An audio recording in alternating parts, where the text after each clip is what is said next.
Hi everyone. इस video में हम बात करेंगे कि जो लोग 2023 का मेंस नहीं दे रहे हैं, डैट इज़ जो लोग 2024 की तैयारी कर रहे हैं, वो बचे हुए दिनों को कैसे प्लान करें और जितने भी डेज रिमेनिंग हैं उनको ऑप्टिमम कैसे यूटिलाइज़ करें। अगर हम आज से डी डे तक कैलकुलेट करें तो आपके पास 240 डेज़ है। डैट मीन्स 8 मंथ आपके हाथ में है और यही 8 महीना डिसाइड करेगा कि आप 2024 में क्या करते हो। मुझे काफ़ी लोग मैसेज करके ये पूछ रहे थे कि अगर हम 2024 की तैयारी सितंबर से स्टार्ट करते हैं तो हमारा सिलेबस कंप्लीट हो जाएगा कि नहीं हो जाएगा। देखो, अगर आप 2024 के लिए अभी से प्रिपेयर कर रहे हो तो आप बहुत लेट हो, बिकॉज काफ़ी लोग ऐसे हैं जो पहले से प्रिपेयर कर रहे हैं। इवन आई वुड से कि आप 4-5 महीने लेट हो। बहुत जगह आप सुनोगे आपको 4 मंथ की स्ट्रेटजी 5 मंथ की 6 मंथ की मिलेगी। वो सारी चीज़ें बकवास होती हैं। आपको रियली एग्ज़ाम देना है, चाहे 2024 में देना हो या फिर 2025 में देना हो, आपको आज से अभी से प्रिपेयर करना स्टार्ट करना होगा। मान लो आप 2024 क्लियर नहीं कर पाते हो, फिर भी आपका एक सफिशिएंट बेस बन जाता है जो आपको 2025 में हेल्प करेगा। सो ये मत सोचो कि 2024 तक आपका सिलेबस कंप्लीट नहीं होता है तो अभी आप प्रोक्रेस्टिनेशन मोड में चले जाओ। नहीं, अगर आप 2024 टारगेट कर रहे हो या फिर 2025 टारगेट कर रहे हो और आज से पहले कुछ भी आपने नहीं पढ़ा है, फिर भी आपको प्रिपेयर करना स्टार्ट करना होगा। जो लोग स्पेसिफिकली 2025 के लिए प्रिपेयर कर रहे हैं उनके लिए मैं एक एग्जॉस्टिव स्ट्रेटजी लाऊंगा। बट जो लोग 2024 के लिए प्रिपेयर कर रहे हैं, आई थिंक उनमें 3 कैटेगरी के स्टूडेंट्स होंगे। कुछ लोग ऐसे होंगे जो प्रिपेयर कर रहे हैं बट उनके प्रिपरेशन में काफ़ी लूप होल होगा और पढ़ाई कभी हो रही होगी कभी नहीं हो रही होगी। मोटा मोटा 25 से 30% उनका सिलेबस कंप्लीट हुआ होगा। लक्ष्मीकांत उन्होंने देख लिया होगा, उनको बेसिक सिलेबस पता होगा कि हमको क्या पढ़ना है, GS1 में क्या पढ़ना है, GS2 में क्या पढ़ना है। उन्होंने अपना सोर्स को आइडेंटिफाई कर लिया होगा कि इस पर्टिकुलर चीज़ को मैं यहाँ पढ़ूंगा, तो वो इस कैटेगरी में आते हैं। कुछ लोग ऐसे होंगे जो प्रिपेयर कर रहे होंगे, वो रेगुलर भी होंगे बट स्लो पेस में उनका प्रिपरेशन चल रहा होगा। एंड आई एज्यूम कि वो 45 से 50% अपना कोर्स कंप्लीट कर लिया होंगे। उनका कुछ ऑप्शनल भी प्रिपेयर हो गया होगा, मेंस के कुछ नोट्स भी उनके प्रिपेयर हो गए होंगे, बट जो टाइम टेबल जो शेड्यूल उन्होंने सोचा था शायद उससे पीछे होंगे। हो सकता है काफ़ी बैकलॉग भी हो। और थर्ड कैटेगरी वो है जिनका प्रिपरेशन अपने ट्रैक पे चल रहा होगा। ऑप्शनल 80-90% ख़त्म हो गया होगा, आंसर राइटिंग स्टार्ट करने की सोच रहे होंगे, हो सकता है एथिक्स भी ख़त्म हो गया हो। मतलब ओवरऑल प्रिपरेशन के पर्सपेक्टिव से देखें तो एक अच्छे पोजीशन पे होंगे। इस वीडियो में हम बेसिकली इन 2 कैटेगरी की बात करेंगे एंड मोर स्पेसिफिकली इनकी बात करेंगे। जिनका 45 से 50% सिलेबस ख़त्म हो गया है, उनके लिए मुझे सिर्फ एक ही एडवाइस देनी है कि आप अपने नोट्स कंसोलिडेट करो। अगर आपने अलग अलग टॉपिक्स पे नोट्स प्रिपेयर नहीं किए हैं तो उनको प्रिपेयर करना स्टार्ट कर दो। प्लस आप मेंस की आंसर राइटिंग करो। आंसर राइटिंग करते वक्त आप एक चीज़ ध्यान रखो कि अभी आपको टाइम बाउंड मैनर में आंसर राइटिंग नहीं करना है। मान लो कोई 10 मार्क का आंसर है जिसको एग्जाम में आपको 7 से 8 मिनट में लिखना होता है, बट उसको लिखने के लिए आप 15 से 20 मिनट ले रहे हो, देन इट्स ओके, कोई अभी बुरी बात नहीं है। इस टाइम पे आप ब्रेनस्टॉर्मिंग करो, इस टाइम पे आप क्वेश्चन की स्ट्रक्चरिंग करो, इस टाइम पे आप जितने भी सिलेबस में पॉइंट दिए गए हैं उनको कैसे इंटरलिंक करना है, उनको कैसे अपने आंसर में इनकलकेट करना है, सिर्फ ये सोचो। और उसके लिए हो सकता है कुछ आप टाइम एक्स्ट्रा ले रहे हो, देन इट्स ओके। सो ये लोग क्या कर सकते हैं, बचे हुए टाइम में एटलीस्ट जैन तक कम से कम वो 2 चीज़ करें। पहला वो आंसर राइटिंग करें मेंस के लिए, एंड दूसरा अपने नोट्स बनाए उसको क्यूरेट करें।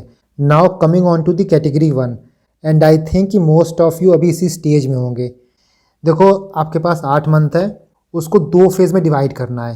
पहला फेज़ आपका अक्टूबर टू जैन जाएगा, इन 4 मंथ का होगा, और दूसरा फेज़ आपका फेब टू मई जाएगा। जो फेब टू मई होगा ये स्पेसिफिकली प्रीलिम्स के लिए डेडिकेटेड होगा। और इस मंथ आपको क्या करना है, कैसे प्लान करना है, इसकी बात हम सेपरेट वीडियो में करेंगे।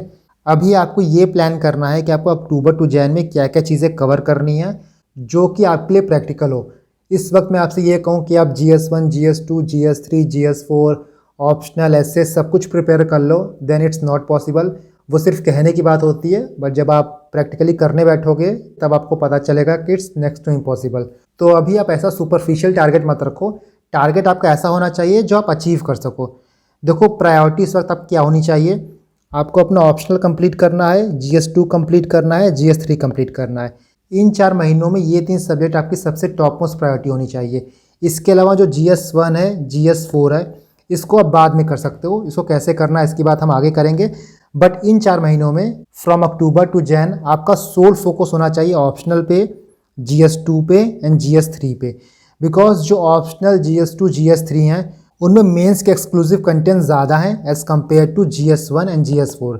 GS4 तो मान लो पूरा आपका मेंस में आता है, एथिक्स का पेपर प्योरली मेंस बेस्ड होता है, तो GS4 को आप अभी के लिए छोड़ सकते हो, GS4 को आप प्री के बाद कर सकते हो। अगर अभी तक आपने GS4 नहीं किया है और आपके बाकी सब्जेक्ट्स भी इनकम्प्लीट हैं तो GS4 को आप बाद के लिए छोड़ दो, उसको बाद में कंप्लीट कर लेना। GS1 में क्या करना है इसकी बात हम आगे करेंगे। सबसे पहले ऑप्शनल देखते हैं। देखो ऑप्शनल की जो स्ट्रेटजी है वो वेरी करती है, किसी का PSIR होगा तो किसी का मैथ होगा, किसी का एंथ्रो होगा तो किसी का सोशियो होगा, किसी का लिटरेचर होगा, तो सबको प्रिपेयर करने में अलग अलग टाइम ड्यूरेशन लगेगा। जिनका इंजीनियरिंग ऑप्शनल होगा, टेक्निकल होगा, उनका सिलेबस बहुत वास्ट होता है, उनको ज़्यादा टाइम लग सकता है। जिनका ह्यूमैनिटीज़ ऑप्शनल होगा उनको प्रिपेयर करने में कंपैरेटिवली कम टाइम लगता है। बट जो ह्यूमैनिटीज़ वाले होते हैं उनके ऑप्शनल में सब्जेक्टिविटी ज़्यादा होती है एज़ कम्पेयर टू जिनका टेक्निकल ऑप्शनल होता है। In spite of all this आपको जैन तक 75 to 80% ऑप्शनल ख़त्म करना है। कोशिश तो आपको ये करनी है कि आपको 100% ख़त्म हो जाए, बट आई नो कि इट्स वेरी डिफ़िकल्ट, बट फिर भी आपको कम से कम 75% ऑप्शनल ख़त्म करना है। अगर आप 75% ऑप्शनल ख़त्म नहीं कर पा रहे हो और उसके बाद आपका GS4 बाकी है, आंसर राइटिंग बाकी है, देन ट्रस्ट मी प्री के बाद बहुत मुश्किल हो जाएगा टाइम मैनेज करना। तो अभी आप थोड़ा लग के थोड़ा एक्स्ट्रा टाइम दे के कम से कम ऑप्शनल ख़त्म कर दो 75%, क्योंकि एक बार आप जैन में घुस जाओगे, 2024 में घुस जाओगे, तो फिर आपको लगेगा कि सीधे एग्ज़ाम आ ही गया है। और इतना ख़त्म करने के लिए आपको कम से कम जितना भी टाइम अपने पढ़ाई में दे रहे हो उसका हाफ ऑफ द टाइम, आधा टाइम ऑप्शनल को एलोकेट करना होगा। अगर आप 8 आवर्स पढ़ रहे हो तो 4 आवर्स ऑप्शनल को दो, 12 घंटे पढ़ रहे हो तो 6 घंटे ऑप्शनल को दो। जितना भी पढ़ रहे हो उसका 50% टाइम आपका ऑप्शनल को जाना चाहिए इस वक्त। उससे कम टाइम दोगे तो आप ख़त्म ही नहीं कर पाओगे। तो ये तो रहा ऑप्शनल की बात। Major chunk of your time optional को जाएगा। नाउ GS2 और GS3 की बात करते हैं। इसमें अभी सबसे इम्पॉर्टेंट ये है कि आप कंटेंट बिल्ड करो। GS2 और GS3 का पेपर देखोगे तो इनमें जो क्वेश्चंस पूछे जाते हैं डिफरेंट सब्जेक्ट्स पे वो प्री में अलग होते हैं और मेंस में अलग होते हैं। फॉर एग्जांपल इकोनॉमी में प्री में कुछ और आएगा बट मेंस में कुछ और आता है। उसी तरह पॉलिटी गवर्नेंस में प्री में कुछ और आता है, मेंस में कुछ और आता है। IR देखोगे तो प्री का क्वेश्चन अलग होता है, मेंस का क्वेश्चन अलग होता है। सो GS2 और GS3 स्पेसिफिकली आपको मेंस के हिसाब से प्रिपेयर करने होते हैं, इवन दो सब्जेक्ट्स बहुत से कॉमन होते हैं। साइंस एंड टेक प्री में कुछ और पूछता है, मेंस में कुछ और पूछता है। इंटरनल सिक्योरिटी आपका मेंस में है, प्री में है ही नहीं। नाउ इन दोनों को प्रिपेयर करने के लिए जो आपका फर्स्ट स्टेप होना चाहिए वो है कंटेंट बिल्डिंग। GS2 में सिलेबस में जितने भी टॉपिक्स दिए गए हैं, GS3 में सिलेबस के जितने भी टॉपिक्स दिए गए हैं, सारे टॉपिक्स का आपके पास नोट्स होना चाहिए। और अपने नोट्स में कौन कौन से डायमेंशंस कवर करने हैं, मैंने एक डिकोडेड वीडियो बनाया था। उस वीडियो में मैंने आपको जितने डायमेंशंस दिए हैं एटलीस्ट आप उतना कवर कर लो। इस बार के मेंस के बाद भी मुझे काफ़ी लोगों ने मैसेज किया कि टॉपिक को आइडेंटिफाई करने में, थीम्स को आइडेंटिफाई करने में उस PDF से काफ़ी हेल्प मिली है। सो उस PDF का हेल्प लेके आप नोट्स प्रिपेयर कर सकते हो। ये देखो आपका GS2 का पेपर है 2023 का, and this is GS2 decoded PDF। Now जो अलग अलग टॉपिक है सिलेबस में उसके डिफरेंट डायमेंशन है जो आपको कवर करने हैं। फॉर एग्जाम्पल GS2 का सिलेबस देखोगे तो आपको एक टॉपिक मिलेगा Indian constitution, historical underpinnings, evolutions, features, amendments, significant provisions and basic structure. तो जब आप इस टॉपिक का नोट्स प्रिपेयर करोगे तब एटलीस्ट आपको इतने डायमेंशंस कवर करने होंगे। Historical evolution of constitution, feature क्या है, presidential versus parliamentary type of government, constitution में जो भी इंपॉर्टेंट अमेंडमेंट्स हैं, example 42nd constitutional amendment act, इस बार 101 जैसे पूछ लिया था, जो कि हिस्टोरिकल है उनको कवर करना है। जैसे आप क्वेश्चन नंबर 1 देखो, यहाँ पूछा था constitutionally guarantee judicial independence is a pre requisite of democracy, comment. अब यहाँ पे क्या है ना, कई लोग ये लिखने बैठ जाएंगे कि कॉन्स्टिट्यूशन में कैसे जुडिशियल इंडिपेंडेंस दिया गया है, क्या क्या प्रोविजंस दिए गए हैं, बट क्वेश्चन यहाँ पे ये नहीं पूछ रहा है। क्वेश्चन ये पूछ रहा है कि कॉन्स्टिट्यूशन में जो भी जुडिशियल इंडिपेंडेंस दिए गए हैं वो क्यों इंपॉर्टेंट हैं, क्यों प्रीरिक्विजिट हैं हेल्दी डेमोक्रेसी के फंक्शनिंग के लिए। तो यहाँ पे आप जैसे नवतेज सिंह जौहर का केस लिख सकते हो जहाँ पे कंसेंशुअल होमोसेक्सुअल एक्ट को डिक्रिमिनलाइज किया था to promote inclusivity. Maneka Gandhi case quote कर सकते हो, that expand the scope of right to personal liberty and due process of law. Vishakha guidelines quote कर सकते हो। और जब भी आप GS2 का नोट्स बनाओगे वहाँ पे जुडिशरी जो टॉपिक दिया है उसके अंदर आपका judicial legislation, judicial overreach, judicial review, ये सारे एस्पेक्ट कवर होंगे। सेकंड देखो नालसा के बारे में पूछा था और ये टॉपिक भी आपका सिलेबस में है। सिलेबस में आप एक टॉपिक देखोगे separation of power between various organ. इसमें मैंने ये 2 चीज़ों के बारे में बताया था आपको नोट्स प्रिपेयर करना है। उसमें एक था ट्राइब्यूनल रोल, आरटीआई, पीआईएल, लोक अदालत और नालसा। और देखो जो ये डिकोडेड पीडीएफ में कीवर्ड्स दिए गए हैं या फिर अलग अलग डायमेंशंस दिए गए हैं, ऐसा नहीं है कि आउट ऑफ ब्लू लिख दिया गया है। पीवाईक्यू में जो भी रिपीटेड थीम्स हैं या फिर इंटरलिंकिंग थीम है उन्हीं को मैंने यहाँ पे इंक्लूड किया है। नाउ क्वेश्चन नंबर 3 देखो आप, the state in India seems reluctant to empower urban local bodies both functionally as well as financially, comment. इस टॉपिक को भी मैंने सिलेबस में कहा था कवर करने के लिए, let me show you. Syllabus में देखोगे एक टॉपिक दिया गया है, function and responsibility of union and state, issue and challenges pertaining to federal structure, devolution of power and finances up to local level and challenges therein. UPSC के syllabus में सिर्फ इतना मेंशन है, but जब आप PYQ देखोगे, PYQ को analyse करोगे, तब आपको पता चलेगा कि इसके डिफरेंट डायमेंशंस क्या क्या हैं। तो ये जो है डिफरेंट डायमेंशंस है। इसमें एक पॉइंट था devolution of fund function functionary to local bodies, और यही क्वेश्चन पूछा था। बहुत इंपॉर्टेंट इशू है ये, और इसको प्रेडिक्ट करना कोई ऐसा नहीं कि रॉकेट साइंस है। यही कोचिंग वाले होंगे तो बताने लगेंगे आके कि देखो डायरेक्ट हिट हुआ है, हमारे नोट्स में से, हमारे गेस्ट टॉपिक में से 20 में से 15 क्वेश्चन आ गए हैं, 20 में से 10 क्वेश्चन आ गए हैं, बट ऐसा कुछ है नहीं। आप पीवाईक्यू देखोगे तो आप खुद भी एनालाइज कर पाओगे कि कौन से टॉपिक्स हैं जो रिपीट हो रहे हैं। क्वेश्चन नंबर 4 देखो, compare and contrast British and Indian approaches to parliamentary sovereignty. ये सिलेबस में एक टॉपिक है कि डिफरेंट कंट्रीज के कॉन्स्टिट्यूशन को कंपेयर करना है। इसके बाद discuss the role of presiding officer of state legislature. ये टॉपिक भी सिलेबस में मेंशन है, बट यहाँ पे स्पेसिफिकली आपको स्टेट लेजिस्लेचर के बारे में बात करना है। इसको करते वक्त आप एक दो स्टेट का एग्जाम्पल दोगे तो थोड़ा वैल्यू ऐड होगा। Next one is the crucial aspect of development process has been the inadequate attention paid to human resource development. Human resource development भी डायरेक्टली आपके सिलेबस में मेंशन है। यहाँ देखो, human resource, demographic dividend reap through skill, skill development for Atmanirbhar, skill development initiative. Human development index जो होता है SDI, आप इसकी रैंकिंग यहाँ मेंशन कर सकते हो। इसके बाद देखो क्वेश्चन आया था कंपटीशन कमीशन ऑफ इंडिया पे। ये टॉपिक भी सिलेबस में जो statutory body, quasi judicial body, constitutional body, उसके अंदर ही लाई करेगा। यहाँ पे देखो यूपीएससी का सिलेबस सिर्फ इतना दिया है, statutory, regulatory and various quasi judicial bodies. यहाँ पे इतने इंपॉर्टेंट बॉडीज़ है जिनके आप नोट्स बना लेना। यहाँ देखो सीसीआई को मेंशन किया गया था, उसी तरह एनजीटी पे नोट्स बनाना, SEBI, RBI, PMO, CVC, NHRC, NCW. Next one, e governance, directly आपके सिलेबस में मेंशन है। ये रहा e governance, definition, different models, potential क्या है, कुछ good examples, limitation and e governance in judiciary and legislatures. Next question, SCO के बारे में पूछा था। सिलेबस में एक टॉपिक है ग्लोबल ग्रुपिंग एंड एग्रीमेंट। इनमें आप डिफरेंट ग्रुपिंग, डिफरेंट एग्रीमेंट के नोट्स प्रिपेयर कर सकते हो, like SAARC, BRICS, BIMSTEC, G20, ये G21 हो गया है। इप्सा, एससीओ मैंने मेंशन किया था, आरसीईपी, आसियान। इसके बाद multilateral nuclear export regulatory regime, Wassenaar agreement, MTCR, Australia group. देखो कुछ ऐसे हैं जो स्टैटिक हैं और ट्रेडिशनल टॉपिक्स हैं, और कुछ ऐसे होते हैं जो करंट अफेयर बेस्ड आते हैं, जैसे ऑकस हो गया, I2U2 हो गया, ये सब करंट अफेयर बेस्ड हैं। बट एससीओ हो गया, सार्क, ब्रिक्स, बिम्स्टेक, ये आपका स्टैटिक टॉपिक है, ट्रेडिशनल टॉपिक है। नाउ क्वेश्चन 10, इंडियन डायस्पोरा, ये भी डायरेक्टली मेंशन है आपके सिलेबस में। यहाँ देखो, soft power of India, role played by diaspora, government initiative like Pravasi Bharatiya दिवस, इश्यूज़ क्या क्या हैं, डिस्ट्रीब्यूशन क्या है डायस्पोरा का अक्रॉस द ग्लोब। तो जब भी आप इंडियन डायस्पोरा पढ़ोगे इतने डायमेंशंस कवर करोगे। Now question number 11, the constitution of India is a living instrument, living document है। और इस चीज़ को मैंने अपने डिकोडेड नोट्स में स्पेसिफिकली मेंशन किया था, क्योंकि आप लक्ष्मीकांत पढ़ो या फिर पॉलिटी का कोई भी नोट्स पढ़ो, ये सबसे पहली चीज़ है जो आप पॉलिटी में पढ़ोगे। यहाँ पे आप देखो, constitution is a living document, justify. So exam में इससे रिलेट करके क्वेश्चन पूछा था। इसी तरह you can see different topics. So जब आप नोट्स प्रिपेयर करोगे GS2, GS3 का, इस PDF को अपने सामने रखना, और जो जो भी टॉपिक्स दिया गया उन टॉपिक्स पे नोट्स प्रिपेयर कर लेना।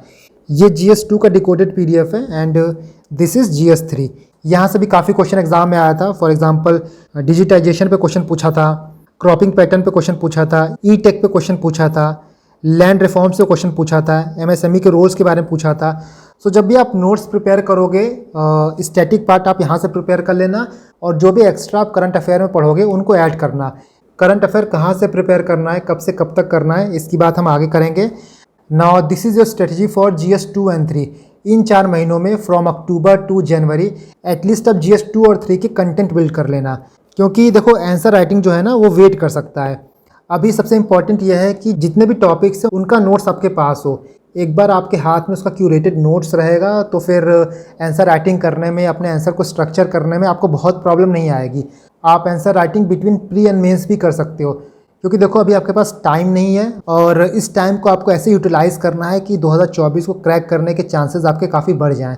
नोट्स जब भी आप प्रिपेयर करोगे, दो टाइप के नोट्स आपके बनेंगे। सबसे पहली बार नोट्स जो बनाओगे वो आपका एक्सप्लेनेटरी रहेगा, उनमें आप चीज़ों को थोड़ा एक्सप्लेन करोगे।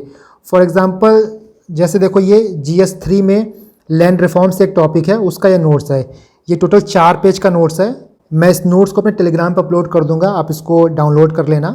यहाँ देखो, state the objective and major of land reforms, discuss how land ceiling policy on land holding can be considered as an effective reform under economic criteria.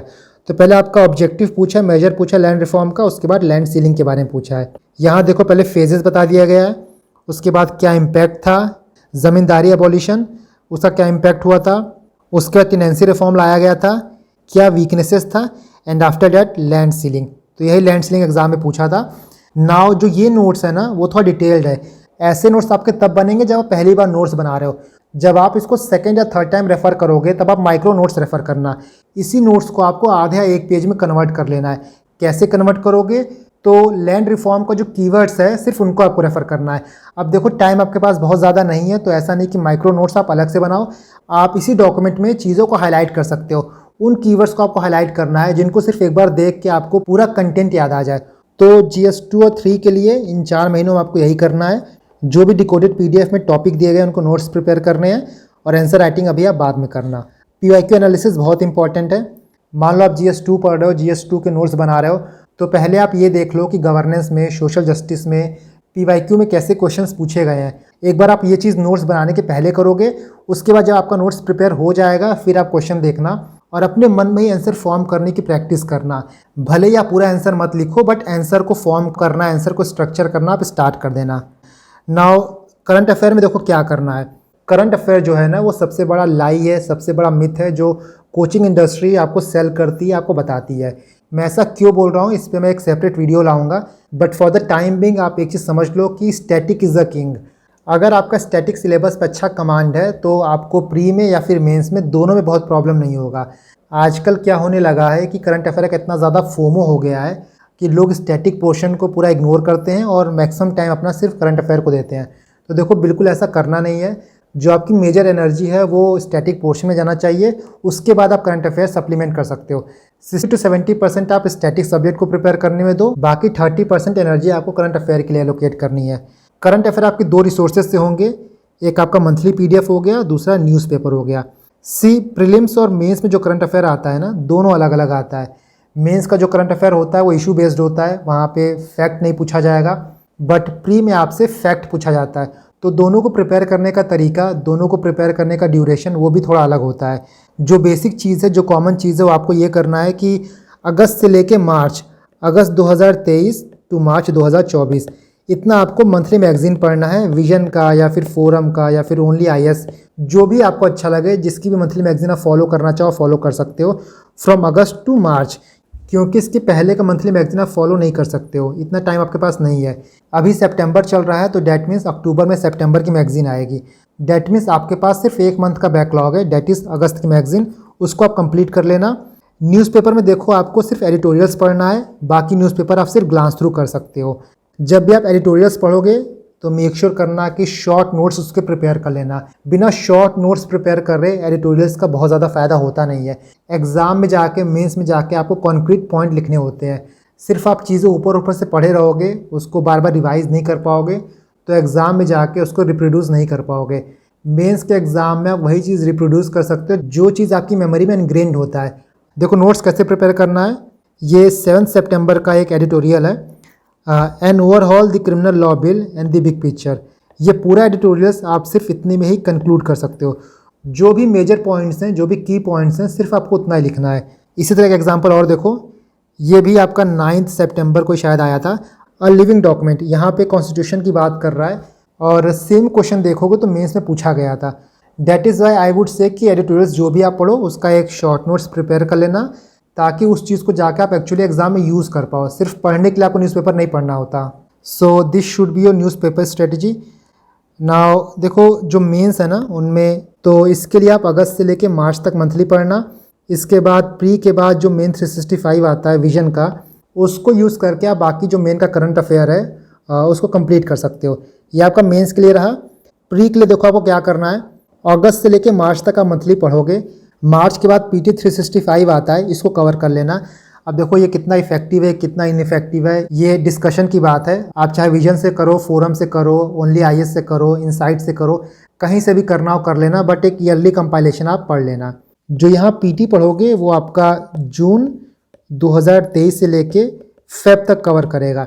जून 2023 से पहले का कवर करने के लिए आप विजन की अपडेटेड PT आई थी पिछले साल, वो आपका जैन टू अप्रैल कवर करा देगा। नाउ एक चीज़ आपको करना है, CSET। इस बार का CSET बहुत बेकार आया था और वो सेम चीज़ आपको नेक्स्ट ईयर फेस ना करना पड़े, उसके लिए आपको अभी से प्रिपेयर होना पड़ेगा। अगर आपका CSET बहुत वीक है तो आप हर वीकेंड CSET का टेस्ट देना, CSET को प्रिपेयर करना। एक एक टॉपिक आप आराम से अभी से प्रिपेयर कर सकते हो। नाउ GS 2, 3 ऑप्शनल की बात हमने कर ली है। GS 1 में काफ़ी चीज़ें ऐसी हैं जो प्री के साथ आप कवर कर सकते हो। फॉर एग्जांपल हिस्ट्री जो है वो प्री के साथ कवर हो जाएगा, आर्ट एंड कल्चर आपका प्री के साथ कवर हो जाएगा, एंशिएंट मिडिवल प्री के साथ कवर हो जाएगा। जो पोस्ट इंडिपेंडेंस वर्ल्ड हिस्ट्री है उसको आप प्री के बाद कवर करना। सोसाइटी वाला जो टॉपिक है उसके लिए आप मेरे नोट्स रेफ़र कर सकते हो। बाकी जो भी आप करंट अफेयर रेफ़र करोगे वहाँ से आपका करंट अफेयर हो जाएगा। तो ये GS 1 रहा। बाकी ज्योग्राफी जो है वो तो आपका प्री के साथ ही हो जाएगा। एंड लास्टली GS 4 एथिक्स आप आराम से प्री के बाद करना। प्री के बाद भी आप एथिक्स बहुत ईजिली कंप्लीट कर लोगे। सो ओवरऑल मैं कंक्लूड करूँ तो अक्टूबर से लेकर जैन तक आपको ऑप्शनल ख़त्म करना है। आपको GS 2, GS 3 के नोट्स प्रिपेयर करने हैं। बाकी जो GS 1 है उसका हिस्ट्री ज्योग्राफी आप प्री के साथ कर लेना। एथिक्स और आंसर राइटिंग आप प्री के बाद करना। प्री के लिए आप मिड जैन या फिर फेब से स्टार्ट कर देना, बिकॉज एक बार आपका प्री क्लियर हो जाता है ना तो मेंस के लिए आपकी जो पोटेंशियल है, मेंस के लिए जो आपकी यूटिलाइजेशन है, फोकस है, वो 3 टाइम्स बढ़ जाएगा। जब आपको पता रहेगा कि आप प्री क्वालिफाई कर लिए हो और आपके पास 90-100 दिन बाकी है मेंस के लिए, तो वो 100 दिन आप 200 दिन 300 दिन में कन्वर्ट कर दोगे। बट उसके लिए इंपॉर्टेंट ये है कि कुछ चीज़ें आपकी पहले ही प्रिपेयर हो जाएं, ताकि जो लोग बहुत पहले से प्रिपेयर कर रहे हैं, जो लोग वेटरन हैं, आप उनको टफ फाइट दे पाओ। सो नाउ आई होप कि आपको क्लियर है कि आपको अभी से क्या करना है। अभी आपके पास जो टाइम है उसको फुल यूटिलाइज़ करो आप।